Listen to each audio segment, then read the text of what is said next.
Hello, my friends. Nice to be here with you again. Luiz Lima here from Florida. This is Kardec Radio, and you are watching our weekly program, Spiritism, a closer look. Tonight, we are going to take a closer look at letting go. That's a complicated thing. Before we start, if you have any comments, any questions, suggestions, you can use our Facebook page or kardecradio.com, either way, and just give us your comments, let us know.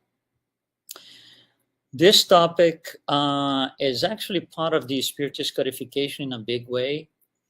Chapters, there are two chapters on part 4 of the Spirits book that deal with that.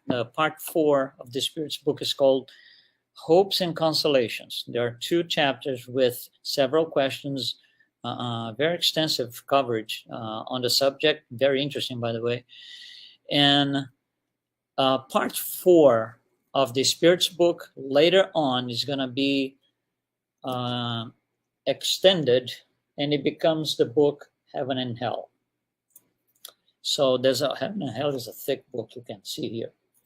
So there's a lot of information on the codification itself. Of course, there's a lot of information on the extended Spiritist literature, but it's a subject that Allan Kardec put a lot of emphasis on because I think it's complicated for all of us. Letting go. Wow. Well, let me start saying this. The general idea of letting go does not please anyone. Does not please anyone. But for some reason, we don't like it. Okay? When you say letting go, when I refer to letting go, it's very broad, very generic. It could be a lot of things. It could be several different things. So let's look at some of the things that could be. What I'm going to mention here is not everything. This is just a brief idea of letting go and how we deal with that based on the codification. So letting go, it could be something so simple like an object, a possession that you have, and you have a hard time letting go for some reason. It just has a meaning, has an attached value or an attached meaning for you. And it happens to all of us, especially kids. They don't like to let things go, the small toys and objects. But there's one point that's very interesting, which is actually in one of the André Louis books, in two of his books, when he talks about psychometry. In museums and antique stores, of course, you have a lot of objects that belong years and centuries sometimes ago or prior to that. It belonged to other people.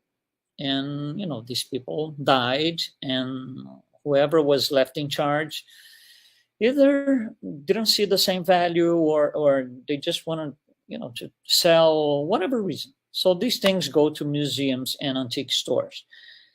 And a lot of times, mediums that go to these places, when they are close to some of these objects, they feel a very strong presence, as if somebody was pushing them away, saying, "This is mine, don't touch." Mediums, they feel that. It's very interesting. So the idea of not letting go of a possession, it goes even beyond this life. That's one type of letting go. Here's another one: physical habits.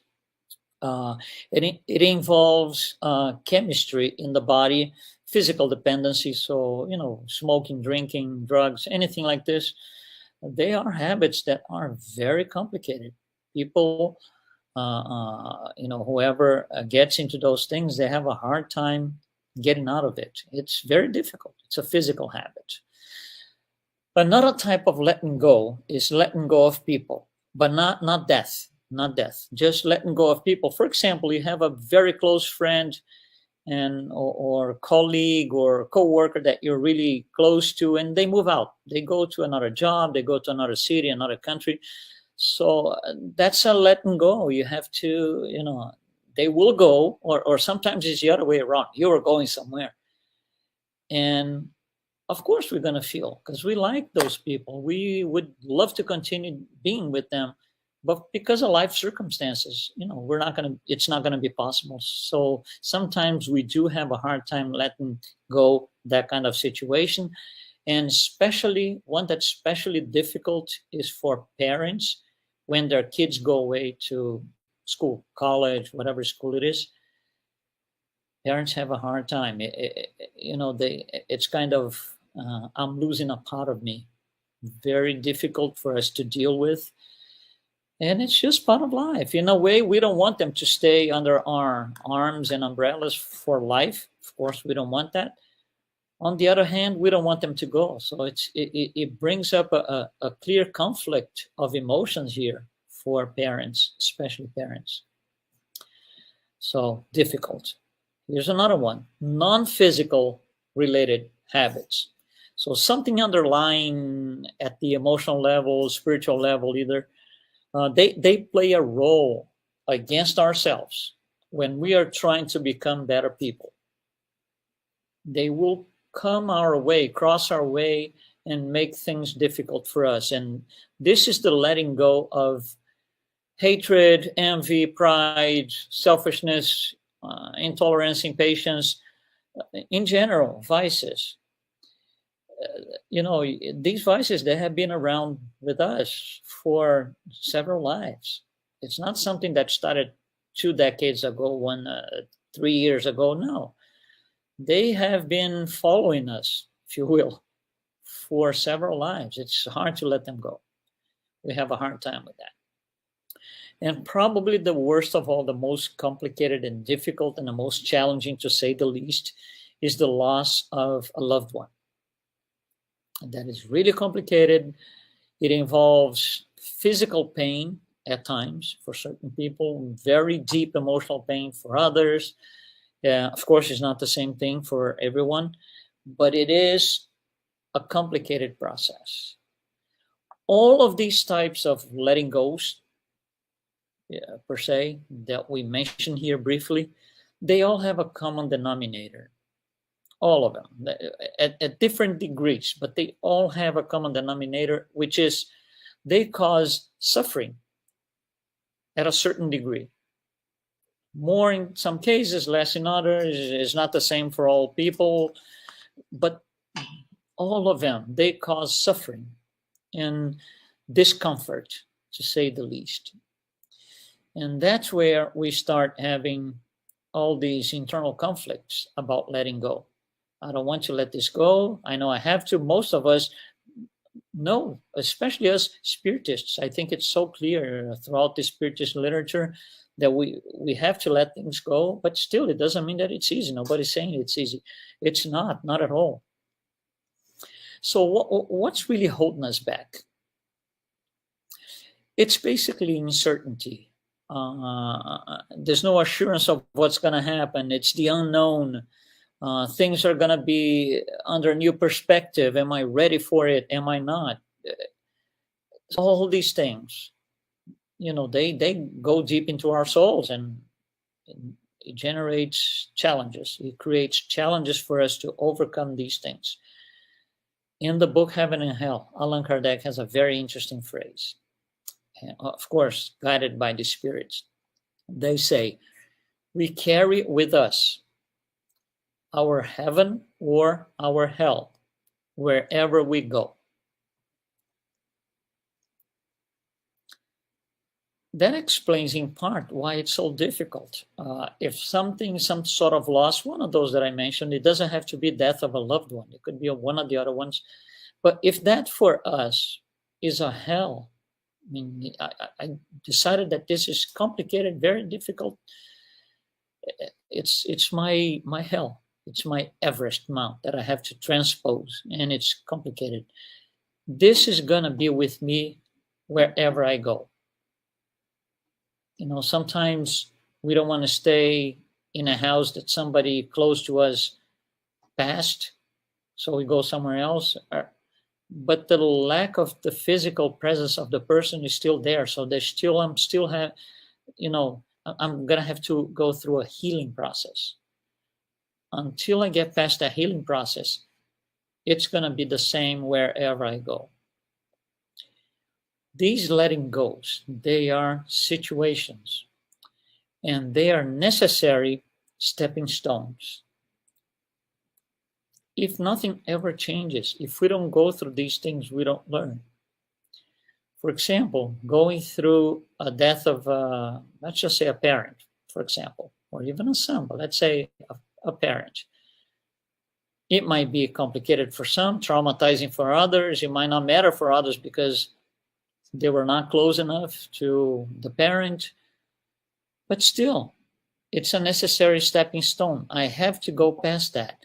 If we have a destination, and we know what that is, perfection, if we have a destination, we have to go through every single possible situation, good and bad, all of them, including losses and letting things in the past, leaving things behind.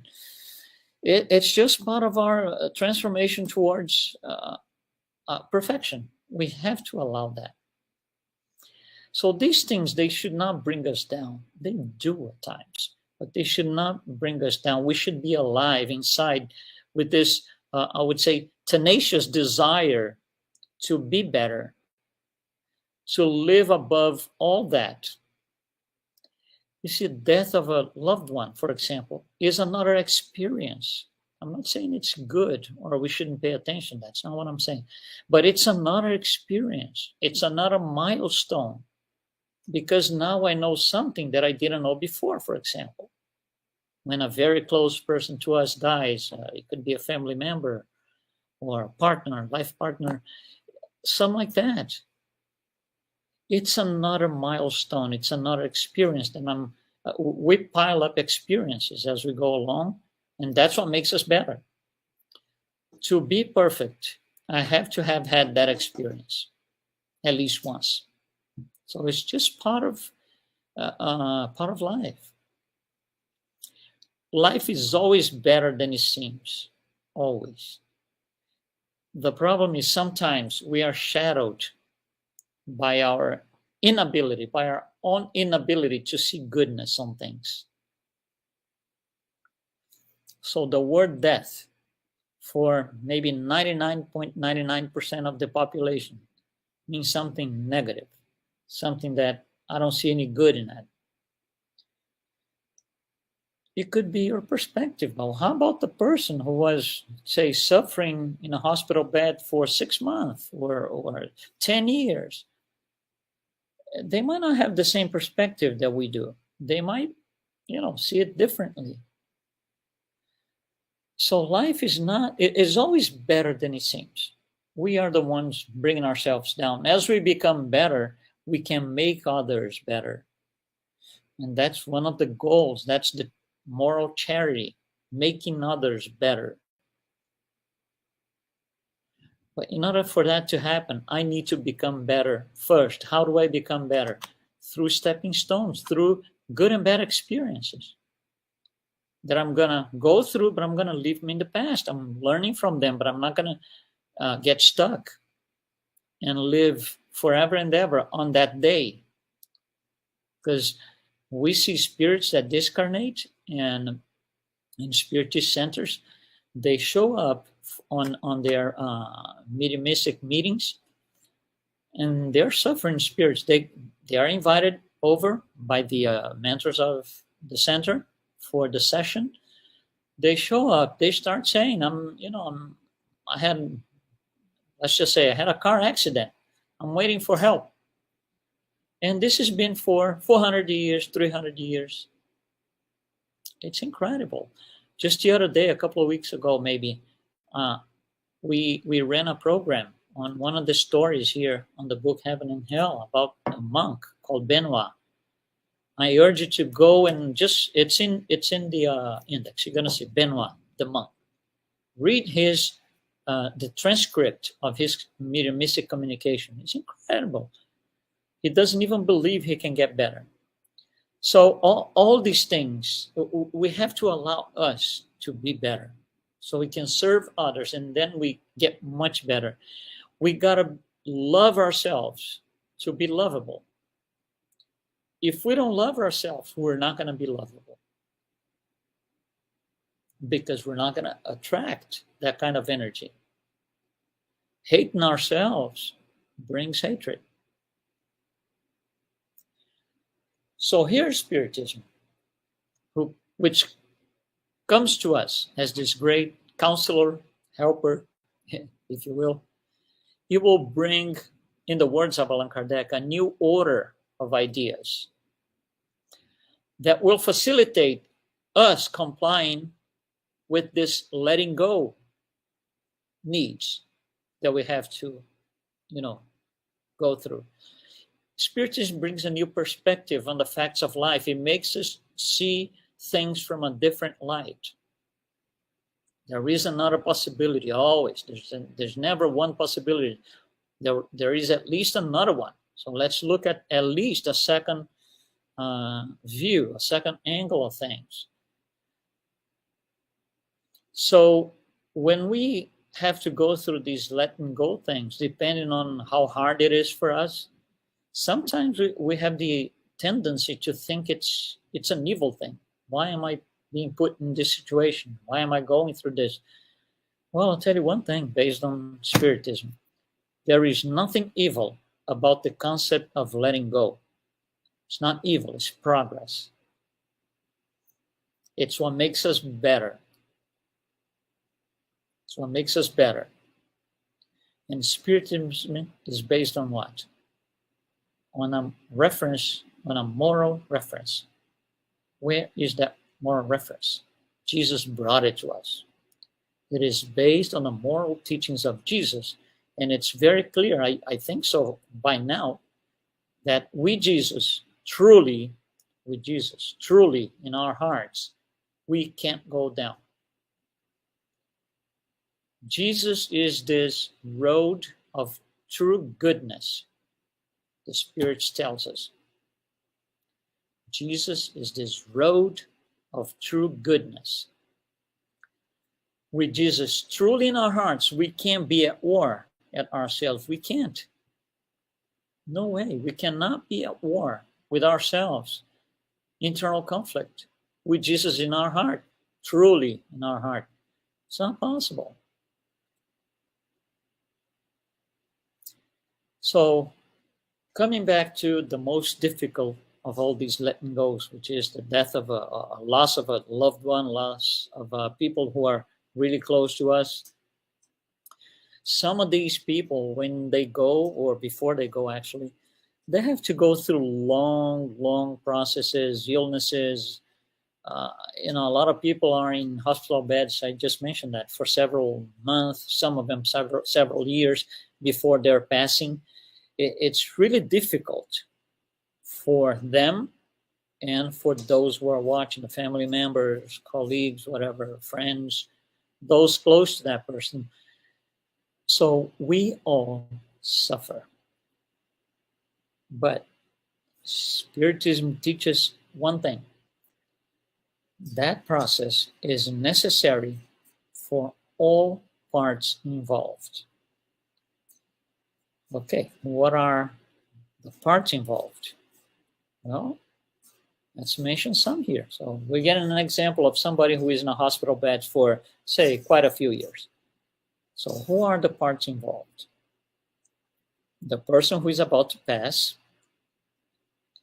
family members, maybe a spouse, who would be the closest one, but family members, sons, daughters, something like that.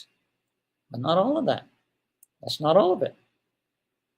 Doctors, nurses, health professionals, everybody is part of the process. That person's passing with the family, suffering around and so, is for the doctor another experience that he piles up on his list. It isn't, I'm not saying it's good, please, don't get me wrong. But for him, for her, it is another experience. For the nurses, it is another experience to have to deal with another patient, leaving Earth or passing. So all parts involved. are going through that because it is necessary for everybody. That's another thing that Spiritism teaches us. So we have this tendency to revolt. Just doctor couldn't save the person.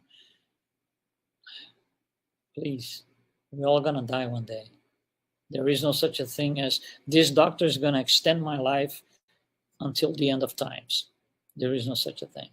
Same for nurses and health professionals. So all of them, they're part of it. There's a bond that brings them all together. And one thing is, that's the Spiritist consolation. We will get past the tears. We will get past the tears.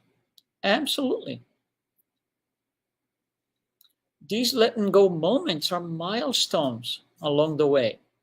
Now, one day, at one point, we're going to look back and say, wow, I remember that particular moment. Wow, I had to overcome all of this and this. That's what a milestone is. Something that you have to overcome. We will all have our tears, get past our tears, all of us. These moments, these transitions, all these letting go moments, they define a before and after for us on every aspect with different intensities. Death of a loved one has a great intensity. Other things have maybe less intensity, but they are all before and after moments. Before and after means transformation, change. And we don't change for worse, we change for better. Revolt is no way of getting any help. Anger, rage, rebellion, none of this is any way to get help. Not at all. It will make us worse because now we have not only we have to deal with the situation, but we are bringing negative feelings, emotions, sentiments, which attract the same thing. So now it got worse. No anger, no hatred, no revolt, no rage, nothing like this.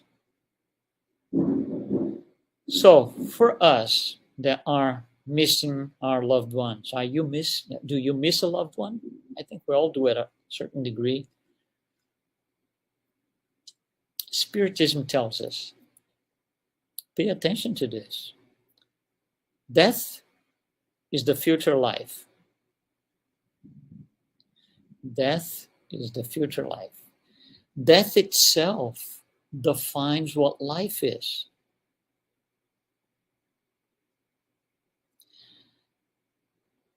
When somebody goes, when a loved one passes, of course we miss him, of course. We will cry our tears, yes, we will. Before we get past the tears, yeah, it's going to be difficult. But think about this, it's a little bit of a conflict. Why do we miss that person? Let's say a month after. Why are we still missing the person 30 days after the fact? Because in spirit, that person is still with us. Translating into a better language, their spiritual body, their perispirit, is still here with us. We can still feel it, sense it in a way. But the physical body is not. So I feel the presence and I look around and I don't see the person's body. I don't see that person incarnated anymore. That's a conflict. It's a tremendous conflict. But here's something. There is presence in every absence. If they're absent because they passed, there's presence in it. That presence, it's what it shakes me. It makes me suffer or not, depending on how I see it, but it makes me feel that person with me. There is presence in every absence. So these are all learning lessons. If we want to serve others, And we better do that because that's how we get better, and faster towards perfection. If we want to serve others, we have to be able to teach the lessons that we learned. How am I going to console somebody who just lost a loved one, if I have never lost a loved one myself? It's going to be a little bit complicated because I don't have what it takes to feel what that person is feeling. Maybe I felt last year, 10 years ago. I have to have passed that first, and I have to have passed my tears to be able to be productive in a way to help that person. In the conclusion of the Spirits book, there's a very interesting phrase. There's a whole text. Not the conclusion, I'm sorry, the prolegomena of the Spirits book. And it ends with a phrase, short phrase. And that phrase is this: God cannot use the blind to explain the light. I'm going to say that again. God cannot use the light cannot use the blind to explain the light. That's what I was just talking about. If I haven't passed that as a life experience, I can't help people who are passing that with the same, I would say, caliber of emotional charge that I could. I just don't have that because I haven't seen that yet. So to sum up, do we want to be blind or do we want to be the light? We want to be the light. We want to be the light, but we can't be blind to explain the light. So these life experiences are milestones. They pile up on our spiritual history in our favor. It's not God making me suffer. It's not God that I have to rebel against. It's not, anger that I need to feel. No. It's a valid, more than valid, it's a necessary life experience. Okay, my friends, thank you very much for participating with us. And Spiritism A Closer Look will be here next week, Wednesday at 7 p.m. Eastern Time. We'll see you next time. Be well. Thank you so much.